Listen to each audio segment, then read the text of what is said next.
네, 안녕하세요. 센스eng이 은싸이의 한국사 시간입니다. 오늘은 드디어 고려시대 주제 8번 고려의 통치체제 정비에 대해서 한번 살펴보도록 하겠습니다. 자, 고려 누가 세웠죠? 네, 그렇죠. 왕건이라고 하는 인물이 세웠죠. 왕건이라고 하는 인물이 궁예 밑에 있다가 궁예를 몰아내고 본인이 권력을 장악합니다. 그래서 원래 후고구려라고 하는 나라 밑에 있다가 본인이 고려라고 하는 나라를 건국하죠. 언제? 918년에.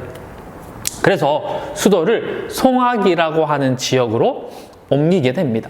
그리고 이제 시대는 어떻게 되냐면 위에는 여기 보시면 위에는 고려가, 여기는 후백제가, 여기는 신라가, 그리고 위에는 발해가 있는 그러한 형국에서 왕건은 이제 거란에 의해서 멸망당한 발해 유민들을 흡수하고 그다음에 이 신라로부터의 항복을 받아들이게 됩니다. 이제 어디만 남았죠? 그렇죠. 여기 후백제만 남았죠.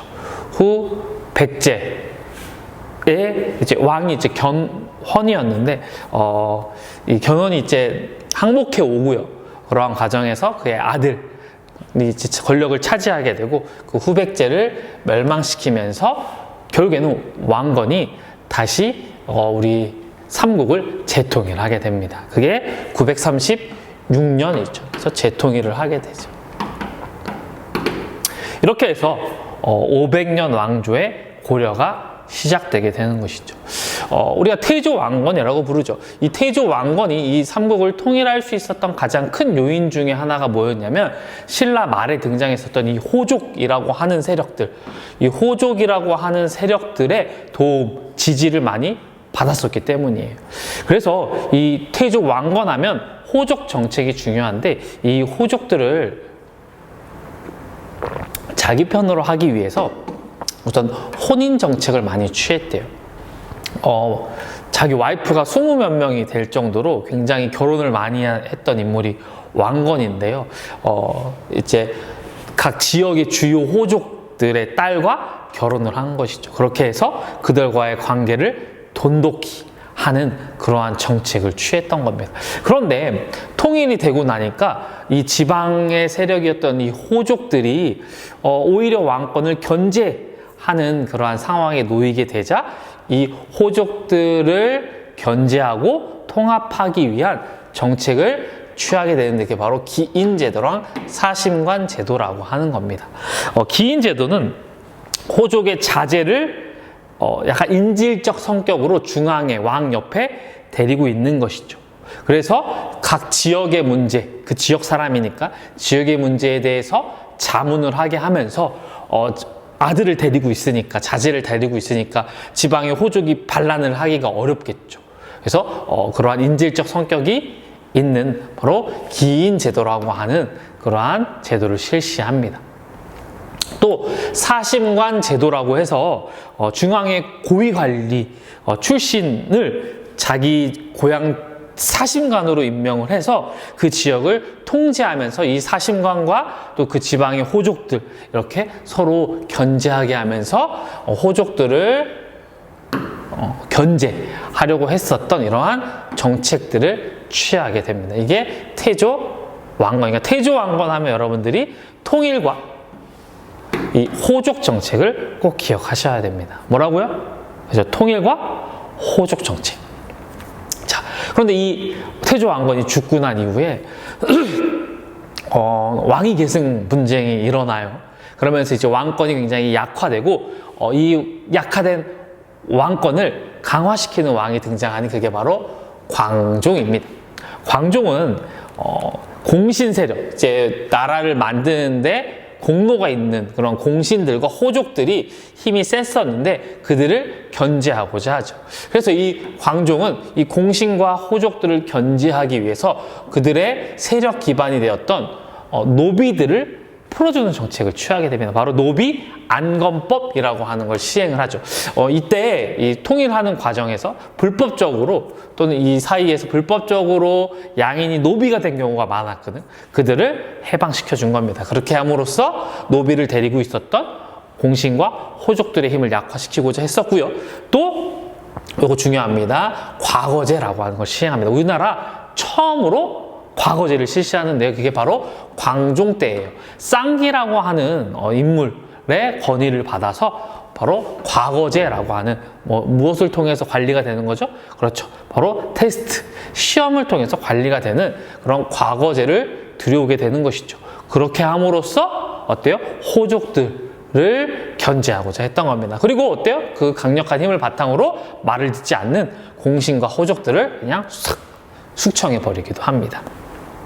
이러한 광종이 호족과 공신들을 숙청한 그러한 힘을 바탕으로 해서 바로 성종 때는 나라의 그러한 기틀을 갖추게 되죠. 그래서 나라가 어떻게 하면 잘 운영될까? 신하들한테 숙제를 내주고, 그래서 최승로라고 하는 사람이 시무 28조라고 하는 28가지 이렇게 해야 됩니다 라고 하는 정책을 건의하는데요. 그 기본이 된 사상이 바로 유교 사상이고, 이 사상을 바탕으로 통치 체제를 정비합니다. 그래서 지방관을 파견하소서, 유교를 중심으로 통치해야 됩니다 등등 이러한 내용을 바탕으로 나라를 정비를 하게 됩니다. 그래서 이쪽 페이지에 보면 정비된 내용이 나와 있는데요. 중앙 지방제도를 정비하게 됩니다. 자, 중앙제도부터 한번 보죠. 자, 우리가 기본적으로는 이성육부라고 합니다.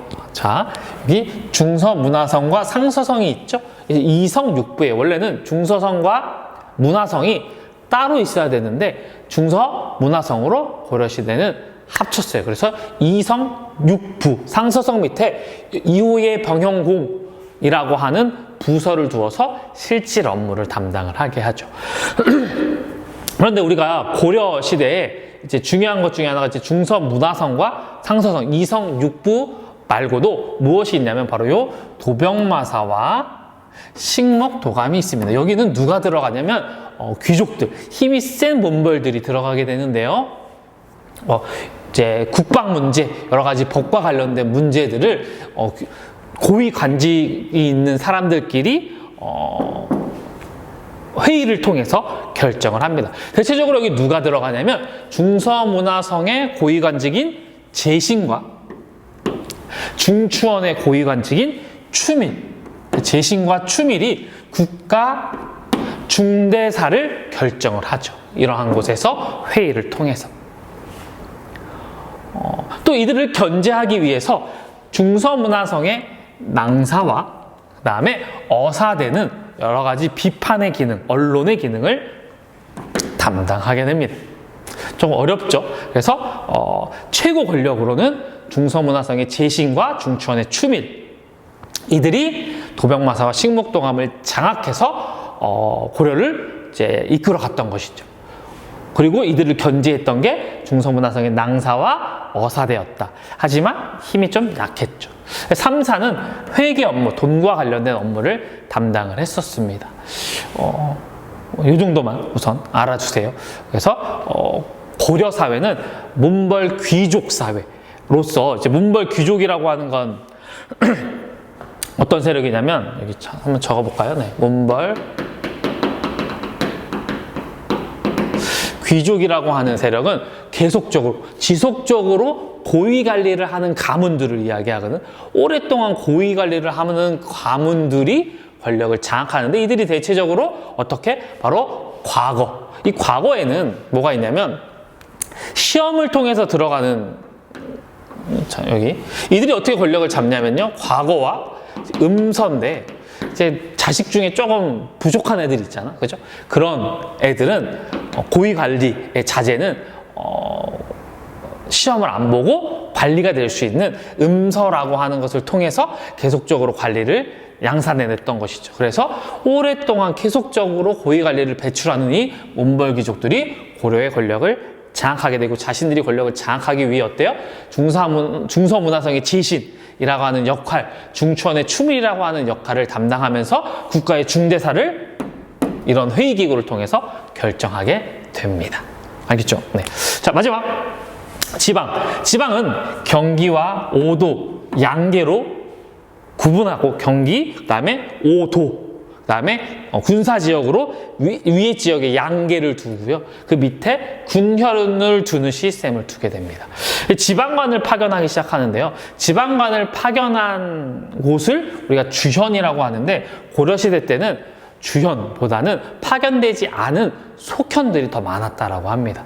지방의 모든 관리를 파견하는 그러한 시대는 조선시대가 돼야 돼요. 그만큼 아직은 고려시대 때 지방에 대한 통제력이 강하지 않았다라고 하는 것을 우리가 이 사실을 통해서 알 수가 있습니다. 그리고 지방을 권력을 장악했었던 호족들은 점점 어떻게 바뀌었냐?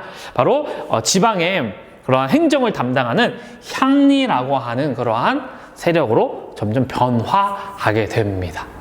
알겠죠? 그래서 중앙은 문벌, 귀족이 장악하고 지방은 어때요? 지방관을 파견하지만 아직 지방 세력의 힘이 강하고 호족들은 점점 국가에 소속된 향리로 바뀌게 된다라고 하는 내용 여러분들 알아두시면 되겠고요. 부족한 부분은 제가 교과서 파트 한번 쭉쭉쭉 살펴보면서 다시 한번 설명을 해주도록 하겠습니다. 오늘이 5월 6일인데 쌤도 한 일주일 만에 찍으니까요. 네. 뭔가 정신이 없네요. 아까 계속 뭔가 문자 같은 거 막 와가지고 쌤이 정신도 없고요. 네. 아무튼 제 계약이 발표됐네요. 한 3주 뒤에 여러분들 만날 수 있을 것 같습니다. 자, 오늘도 여러분 수고하셨습니다.